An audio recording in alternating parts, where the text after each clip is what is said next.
Arcane, we are. What's up, guys? Your boy McKinley, Crain here. Today I'm going to be doing my spoiler-free review of Arcane Season 1. Now, let's get into it.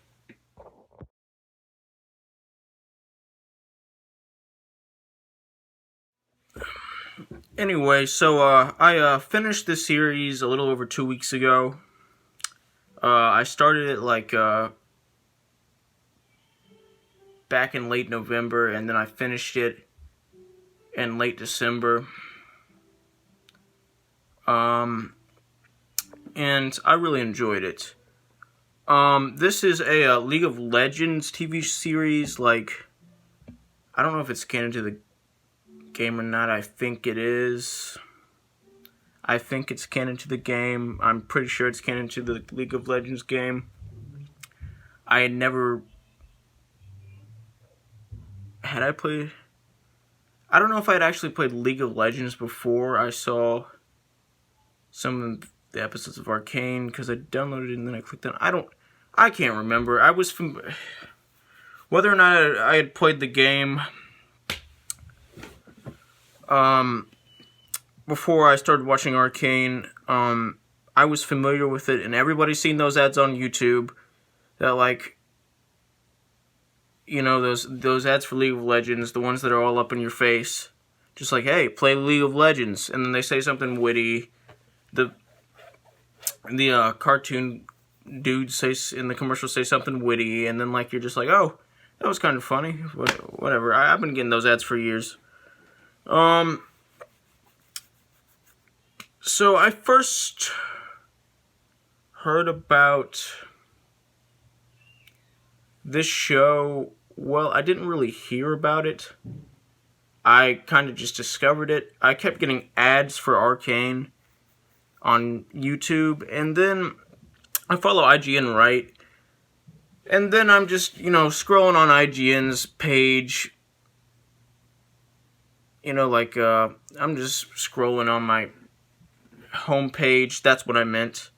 And then I get my homepage of YouTube. Then I get a little post from IGN listing their review for Arcane Season 1, and it was a 10 out of 10, and when IGN gives something a 10 out of 10, I'm always interested. They don't really give a lot of things a score of a 10 out of 10. Especially if they're movies or TV shows. They have given some movies and TV shows a 10 out of 10 in the past. They gave Joker a 10 out of 10. They gave The Dark Knight a 10 out of 10.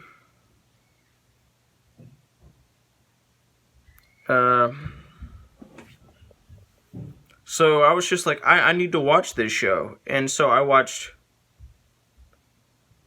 one episode of it, and then I was just I'm gonna come back to it. And then I came back to it 3 weeks later and just completely binged through it. We only had one episode left. And then I took a couple of days off because I was busy. And after 3 days, I was just okay, I'm going to watch the final episode now. So I did, and I had finished Season 1, which is what I'm reviewing right now. So this series... Well, this season specifically.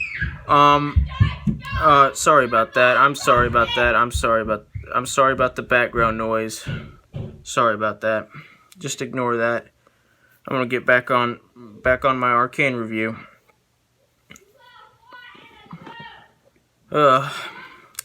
Anyway, I really like the show, and now I'm going to get back to what I was saying about it. Anyway, this season is, yes, I believe it is actually canon to League of Legends. It takes a couple of characters from League of Legends that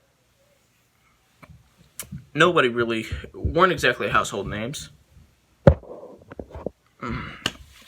And it kind of tells their story, their backstory. This show makes them like all have character, like character motivations, and like certain relationships with each other, friendships, all that stuff.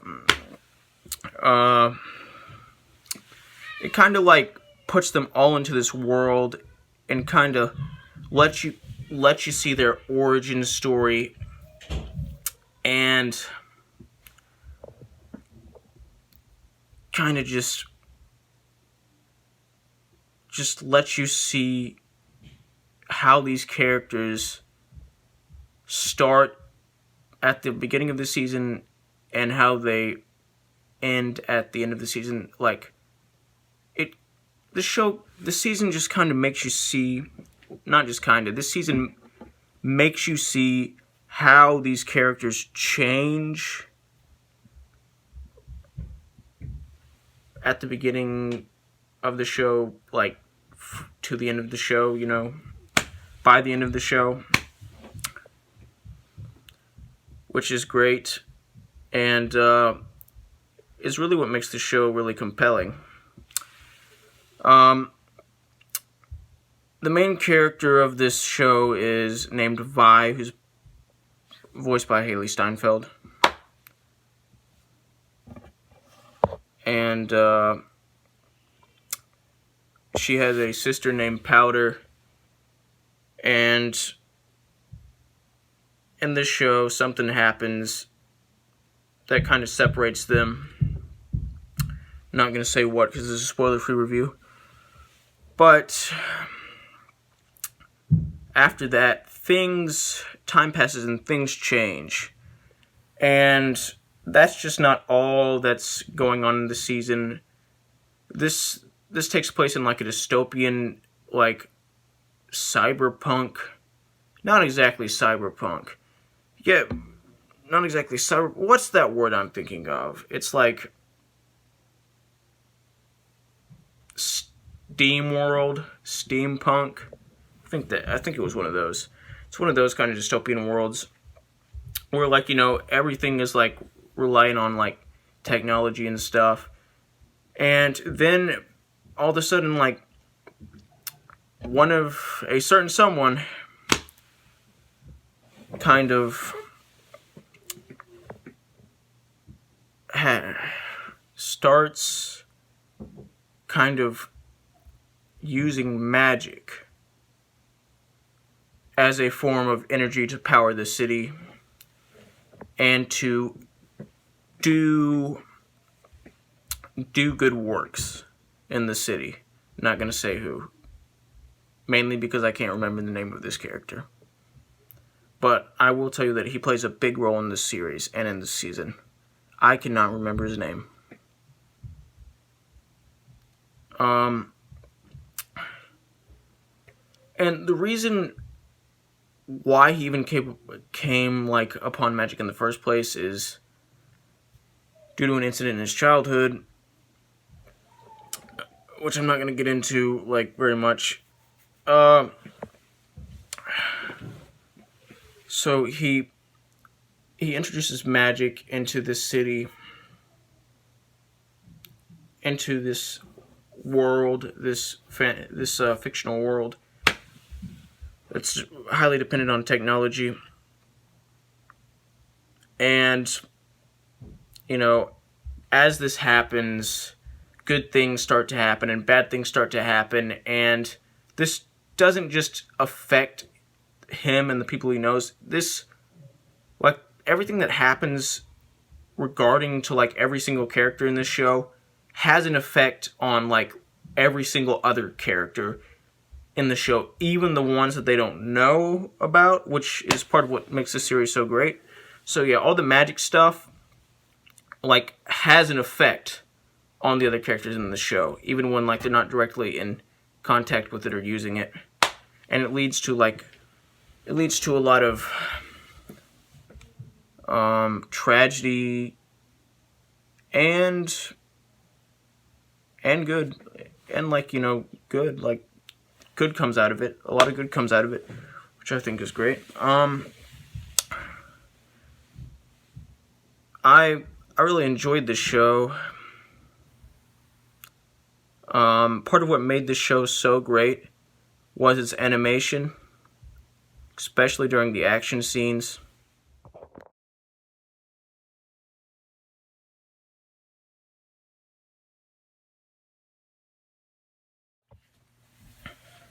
Where they're just showing it all off, like they're just showing off like the visual design.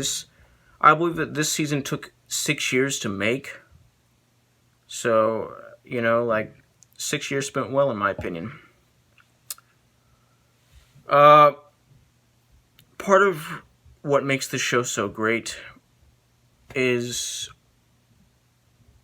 the character development between the characters, and specifically one of the specific things that makes the show so great are the characters. The characters are just lovable and three-dimensional. And when I say three-dimensional, they're very three-dimensional. Even the villain, Silco, is three-dimensional.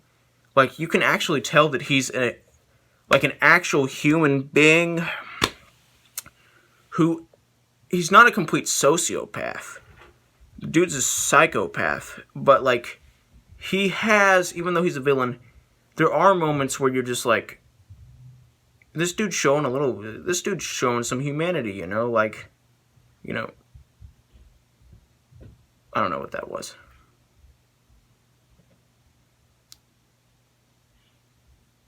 He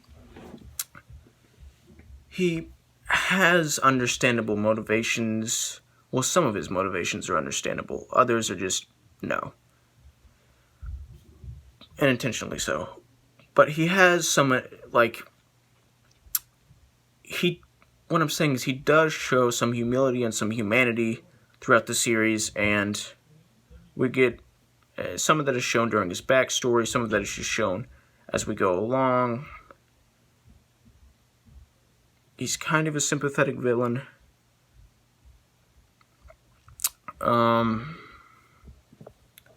But like, he's not like entirely.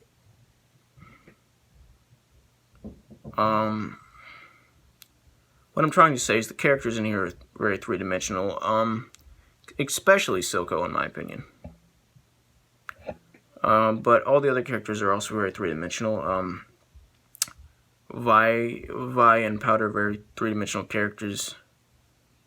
Three-dimensional motivations. And so are all the other characters. Moving on. The fight scenes are once again awesome and really fun to watch. The pacing in the show is awesome. It's slow when it needs to be slow. It's fast when it needs to be fast. And this is a very bingeable series. Like, after you watch one episode, like, you immediately want to move on to another. It's that kind of series. It's that kind of season of a series. And it was really fun to watch. It's a very bingeable show. You want to know what happens. And, it has a lot of great endings. Like, all the episodes have great endings. Some of the episodes are a little bit more perfect than others. But they're all perfect, in my opinion. This show is perfect. And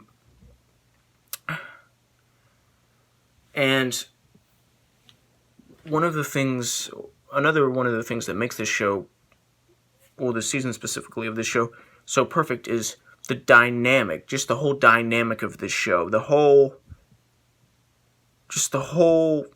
kind of cat and mouse dynamic between certain characters, and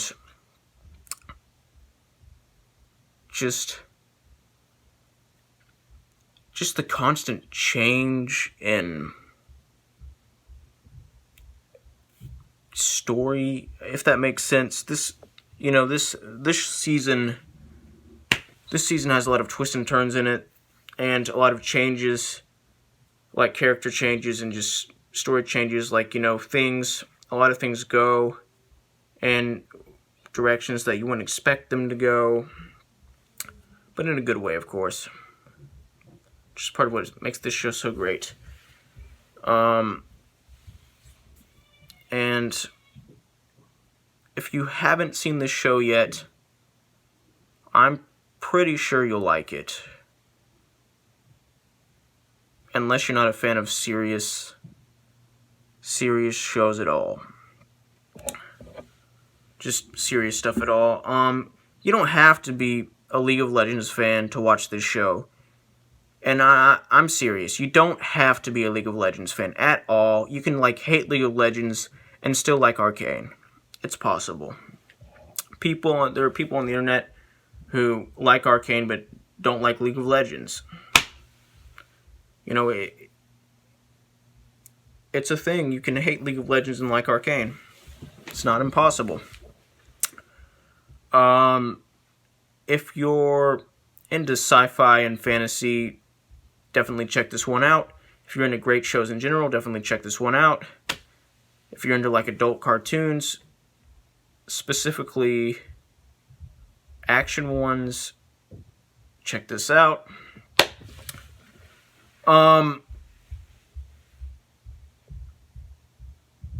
If you're into really bingeable shows, just check this one out. This is one of my favorite TV shows that have come out in 2021, and I've kind of been obsessed with it ever since I've started watching it. It's really good. And that's why I'm going to give this season a 100% out of 100%, which is the equivalent of an A+. Like, subscribe, join the notification squad. I will return.